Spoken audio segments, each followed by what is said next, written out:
కిరణముల ప్రయాత్రికని అది పండిన తీయని పండు సూర్యమండలము పట్టి తినాలని వీళ్ళుడే దేహం మాగున రవి మరుగై జలము చీకటై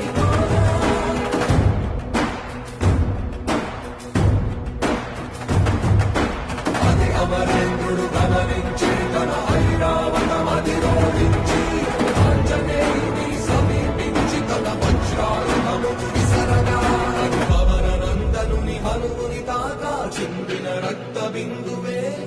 విద్యుద్వేగంతో ధరణి స్థలి బంధక